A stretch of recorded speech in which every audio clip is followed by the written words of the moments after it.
So I just brought a guy to this Chrysler dealer, and it's called I forgot what it's called,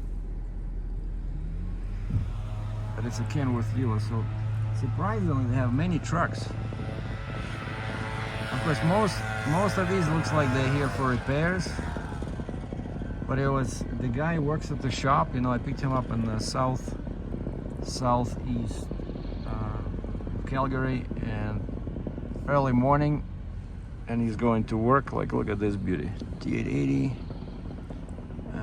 What is it? 660. Oh, that's 880. That's like black one, like my truck. Oh, student driver. See, so all these are used trucks, so they're here for, I'm guessing, for repairs. I don't see anything new. Well, this one looks nice. Wow.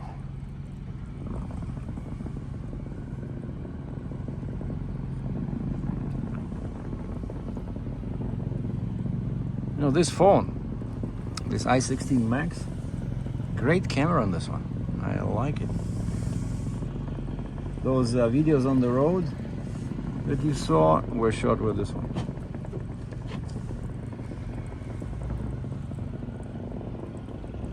See, and this is Kenworth dealer. We're right off, oh, it's called Great West, yeah, Great West.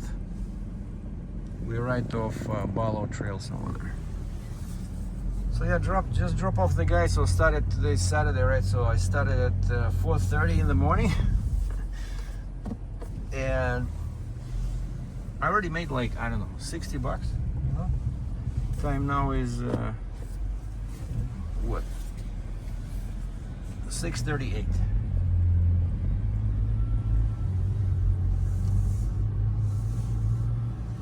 So I just wanted to show you guys these Kenworth. This is definitely a best truck, you know. And we talked shop with the guy, you know. He's a young kid, like 20 years old. He says, "I'll leave you a tip." Because when he said Kenworth, he says, "We're going to Kenworth." I said, "Hey, I had a Kenworth truck, you know. Like, I like this one. This one looks new, you know. Like the new design, I mean. Interesting truck."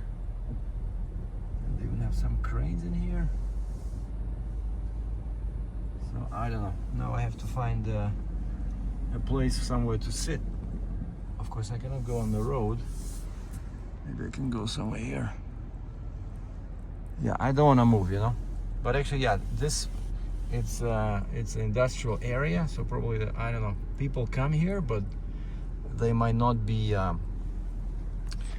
that there might not be passengers out of here, right? So I'll have to check on the map. That's what I do. I'll check on the map,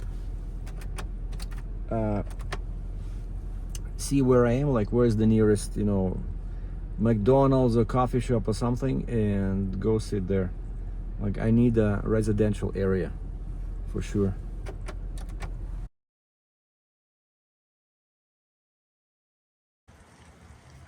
Yeah, so the Durango was clean. Now I drove it since 4:30 today.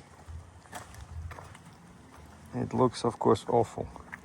So I probably did 200 kilometers doing Uber and trying to do Lyft, but there was nothing on Lyft. Like, look at this. The weather's pretty bad today, so. Oh, I wanted to show you guys my new cargo space mats. These are like super great, you know. And then if you raise this up, see, they cover the back of the seat. So before, and it just Velcro. So before it was just like this, right? And so people would put some dirty stuff in here. So now it's very easy to clean. So it's two parts. This one with one part, no, three parts. And then one for this seat and one for the other seat. And my last passenger was a XL.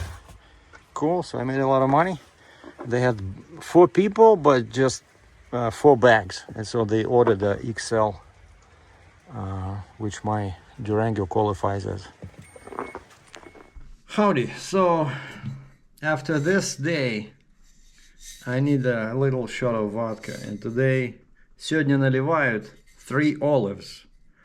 And I'm afraid I'm a traitor because this is made in USA, but this is so good, 5 times distilled. This is better than, you know, Русская столичная, the Russian столичная. And what's funny about this vodka is that over here it says 3 simple ingredients. 3 simple ingredients. And it's called 3 olives, but if you look around, nowhere on the sticker they list those 3 ingredients. So what are the 3 ingredients? I don't know. It says made out of distilled from grain, product of what is it? Proximo Spirits, Lawrenceburg, Indiana, USA. Yeah, 3 simple. The simplicity of, oh, actually, wait. Finally, I found it over here. I would never, you know, guess to look here. So it says number 3, and it says the simplicity of water, grain, and yeast. Water, grain, yeast. Okay, I'll buy that. Just a little bit to feel warmer. So anyway, yes, I got it. Oops. I set the alarm for 4 o'clock and went quickly to the Durango. On the day before, I printed out Uber, like self-made stickers, so that people are not afraid to get in the car. And before I started the app, I went and just make sure that everything is clean, check the cockpits. And yesterday I only had 1 passenger. I tried to do this yesterday, but made $5 yesterday, and so everything was good. So I started the app. It probably took like 10 minutes. I started both Lyft and Uber, and I tried Lyft many times during the day. And so time now is time now is 1:47. So I just did my last passenger, took them to the airport, that XL guy, and then I just drove 7 kilometers from the airport. So basically, yeah, from 4:30 I would say until 1:45 p.m. and I took 30 minutes for little brunch. I stopped by a grocery store and they had a nice, I got some nice sweet pea salad with artichoke and egg salad sandwich from whole wheat. And that was my kind of like breakfast slash lunch, so like a small brunch. And that like 30 minutes, but it was pretty much like non-stop. Maybe I had like 10 minutes sometimes between rides. And I think I did about 200 kilometers. I forgot to write down my starting odometer, but I know that when you make this kind of money, so Lyft, nothing on Lyft today. I think once they offered me something, but it was cheap and I declined, and then I just closed it and pretty much used Uber. And so I did 13 trips. No, actually I did 14. One is not here. It didn't compute. I'll mention that one in a second. So 13 trips. I don't know if you can see this. 201.83. $200 basically on 13 trips. And the last one, you see, that's XL. The last one was 14 kilometers from pickup to destination, but it paid $24. But they sent me 7 kilometers to pick up this guy. You know, like I was driving home. I thought, that's it, I'm done. It was like 1 o'clock already. And then I set these destination filters. I basically filter rides towards my home. And so I'm on McKnight Boulevard and they say, okay, there's a customer 7 kilometers away. And I did not notice that it was XL, otherwise I wouldn't have any doubts, but 7 kilometers, okay, I'll take it. And so total is 7 plus 14, 21, and it paid 24. But this is, you know, otherwise I would have just drove empty home, right? But yeah, 13 trips, man. Did I get any tips today? Okay, hold on. So the first trip was from my area. A guy took a guy to FedEx warehouse near the airport. 13 kilometers, $13. Then from there, actually from the same area, I took a guy going 38 kilometers, and it paid me $31, so less than $1 per kilometer. From there, I took a guy from the south who was going to central Calgary, that Kenworth guy, Kenworth mechanic. It was 19 kilometers, and I think it paid like $18, but then he gave me $3.87 in tips, so it became $21.22, you know. And then from there, I did 27 kilometers to northwest, got paid $24. And then from there, I did 9 kilometers, I got $10. Then from there, it was 18 kilometers, I got $21. And when I say kilometers, they just pick up to destination. But most of the time, I choose something that's close. I think once also they gave me something that was like 25 kilometers away. What? I cancel. They give it to me again. Cancel. You know, I take something that's only like 2, 3, maximum 5 minutes away, you know. Then I got 12 kilometers, $12. And then I had from Central West to downtown, it was 5 kilometers, paid $7. And then 7 kilometers, $9. 8 kilometers, $9. And then customer canceled, I got $4. And then there was 2 kilometers, people hire Uber for 2 kilometers, I got paid $4. And $12.78, so $13 for 12 kilometers. And then the last one is Uber XL, $24 for 14 kilometers. And that's it. So like my head is spinning, but I had quite a few interesting characters. So these last guys, it's a family flying to Cancun with WestJet. Because, you know, I asked him, okay, departures or arrivals? Of course, departures, since they have luggage, right? And I said, what airline? They said, WestJet. I said, where are you guys going? Cancun. And of course, it's snowing. And he says, we are so looking forward to this vacation. And so, yeah, that was interesting. And then that mechanic guy was a nice kid to talk to. So we chatted about Kenworth trucks, you know, the guy that I took to the Kenworth shop. And then I had 2 semi-drunk guys. So pick him up at some house, and then first I drop off one of them like 10 kilometers, then the other, and one guy kept saying, oh, it's gonna be a difficult day. And then when he was getting out, he slipped and he fell down. And he's walking towards the house. I see his wife is cleaning the snow, and she just looks daggers at him, and the guy is still.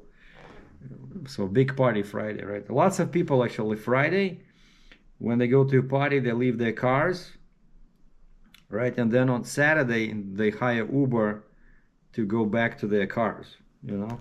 I did this before, and so these guys, see, they didn't drive, I guess. And then short ones, those that paid, it was like downtown, a couple of kilometers. Oh, and I had an interesting couple, picked them up in the middle of Calgary and took them to Honda dealership. And I see the name of the guy is Russian or Ukrainian, but spelled, of course, in English. And so there's a guy and a girl, I know, husband or wife or boyfriend, girlfriend. So they get in, and I see they look European, right? And I say, you guys from Russia or Ukraine? They say, Ukraine. So we start talking in Russian, which was funny because I was speaking Russian, occasionally putting in some Ukrainian words that, you know, I remember Ukrainian perfectly. And they spoke Ukrainian. And the lady, I said, where are you guys from? Like, normally, most of Ukrainians, you know, they speak Russian. Everybody knows that. But these guys, they're from Western Ukraine, where Ukrainian is predominant. But she says she prefers to read books in Russian for some reason. She says it's easier for her, but she talks pretty much always in Ukrainian. She says people at work, some other Ukrainians say, can you switch to Russian? And she tried it, and they say, you sound like British trying to speak Russian. But it was cool. So they were going to get the car, and I said, "That guy's buying a Honda, used or new?" They said new. So I don't know what they're buying. They're buying a new Honda, and also took a mini family to their first probably car buying, dealership. So it was cool. And though that long trip was also interesting. I picked up the guy. Oh yeah, it was a casino. I picked up the guy. He's probably working there. What was that long trip? 38 kilometers. It was my second one. 38, yeah, 38 kilometers. So I picked him up near the airport. We have a casino there. And of course, I have no idea where the guy is going. And then I swipe, pick up, and it says 38. I'm like, holy moly. So we went all the way to the south, where I usually go when I do deliver scaffolding and stuff like that. Those new areas over there, new buildings. And we had a nice chat with the guy. He was asking me questions. I told him I used to be a trucker, so he was asking me questions about trucking. So yeah, today I met lots of interesting people, had some interesting conversations, and made some money. So why not? So total, there was another trip that somehow didn't log in, but so total is $236 from 4:30 until 1 with a half an hour break. And again, that's gross, right? That's before fuel, before taxes. That's what I got paid, which is, I was shooting for 300, but then I got tired. And the weather's awful, and the worst part was, again, the wipers. The wipers keep getting covered with ice, and then of course they stop cleaning the window. You cannot see anything, so you have to get out of the car every 10-15 minutes, shake them, knock them against the window. I tried indirect heat, just the heat inside the cab, or I tried windshield heat. Doesn't make a difference. So things only got better when it stopped snowing, and it's still some light snow is falling. Like difficult to drive in these conditions, and especially in the morning in the dark when they didn't plow anything. It was impossible to see the zipper line between lanes, like especially on the Stony Trail on the ring road. Like, so you just follow. You see some dark patches where the car went ahead before you, and you just try to follow that. Like, there's no lines, nothing. Because again, like that first guy that I took 38 kilometers, we went on the Stony Trail on the ring road, and just went all the way down south to that, what is it? Like the last exit before Stony goes like this, before it turns west. It's a big circle, right? So we were on the east side going down, and then before it turned west, there's an exit there. I think, what if I got 88, 22, that highway over there, and it goes right into that residential area. So basically, took the guy from casino to his home. I guess he worked some night shift or something, because casinos, I guess they don't, they open 24/7, right? So yeah, it was an interesting day. So now I have probably 70% of gas left, and the car is dirty inside and out. So, but I don't have a rental until end of April. So I'll probably drive it again tomorrow after lunch, because Sunday you can make some money after lunch. So why not? So we'll see what happens. So that was my Saturday. What's today? 29th of March. And the app still shows snow forecasted. It's not a lot, but we started, I think it was like -8. Now it's still minus what is it now? -3. Feels like -7. So miserable weather. So, and that's why I needed a little bit of this. Cheers. Thanks for watching.